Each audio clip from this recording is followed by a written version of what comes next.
पर भेजा, अच्छे कपड़े पहनाए, तुझे अच्छी मेहनत से पढ़ाया लिखाया, तू उनकी मेहनत भूल गया और उसको जो 5-4 दिन से 5-6 महीने से 1-2 साल से तुम्हारे साथ चैटिंग कर रही है, तुझे वही सब कुछ लगती है।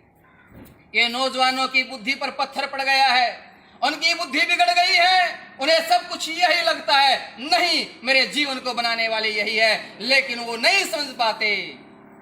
कहते ना शुरू शुरू में तो बड़ा अच्छा लगता, कैसे और उनका पतन कैसे होता है, इसे भी मैं एक उदाहरण से बताता हूं।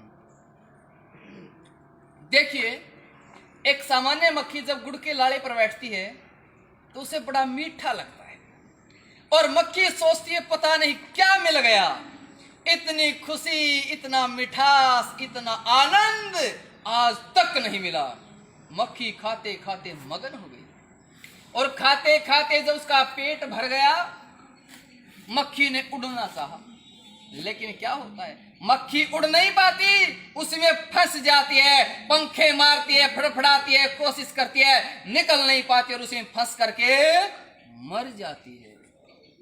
अरे जिस मक्खी को जिसके अंदर इतनी खुशी, इतना मिठास, इतना आनंद लगा था, अंतिम में वही उसकी मृत्यु का कारण बन गया। यही हाल होता है नौजवानों के साथ, जब उन्हें कोई सुंदर लड़की दिखाई देती है उस पर आकर्षित हो जाते हैं, मोहित हो जाते हैं, बार बार उसे देखने का मन करता है, उसी के ख्यालों में, उसी की यादों में डूबे रहते हैं और एक दिन वो दिखाई ना दे तो मन नहीं लगता, एक दिन दिखाई ना दे तो पूरा दिन कटना भारी हो जाता है।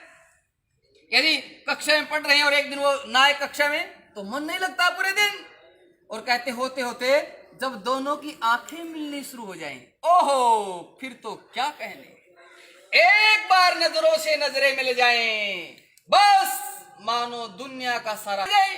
अरे हो फिर तो सोचते हैं कि मानो स्वर्ग का वासी हो गया हूं मैं, फिर उसे ना माँ की जरूरत, ना पिता की, ना पढ़ाई की, ना लिखाई की, कोई जरूरत नहीं, बस उसी के ख्यालों में डूबा रहता है। और जब उसका कॉल आती है ना, मोबाइल नंबर दिखते ही इतनी खुशी होती है मानो किसी देवता के दर्शन हो गए, इतनी खुशी, इतना फंस जाता है और होते होते अंतिम में क्या होता है, अंतिम में उनका फिर ब्रेकअप होता है, फिर वो सैड सॉन्ग सुनता है, घर से बाहर नहीं निकलता, अंदर घुसा रहता है।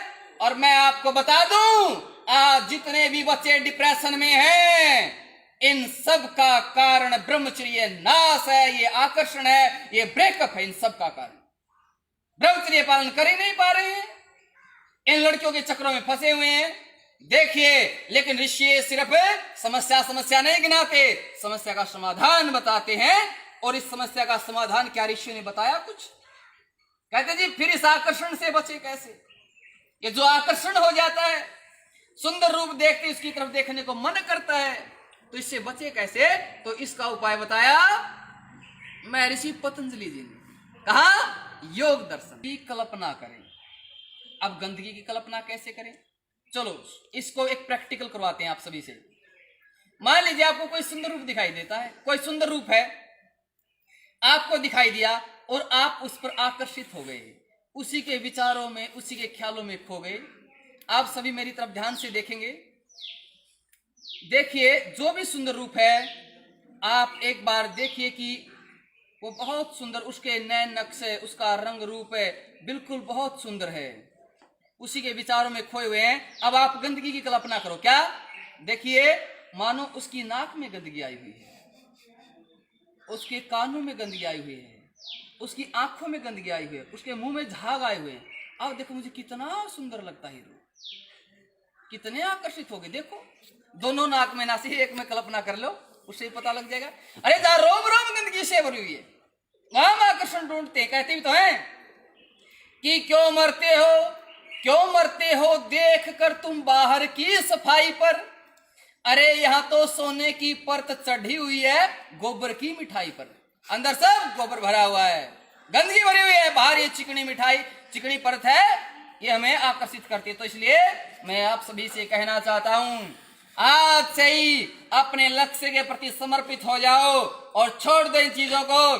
कोई भी गर्लफ्रेंड नहीं, कोई बॉयफ्रेंड नहीं, बस हमारी और संस्कृति, हमारी और ऋषियों की विद्या भाई और बहन का नाता रहे। और यदि कोई आपकी है तो मैं उसे भी कहना चाहता हूं कि कह देना अपनी गर्लफ्रेंड को कि तेरी यादों से उभर चुका हूं मैं, तेरी यादों से उभर चुका हूं मैं, अरे पहले वाला तो कब का मर चुका हूं मैं।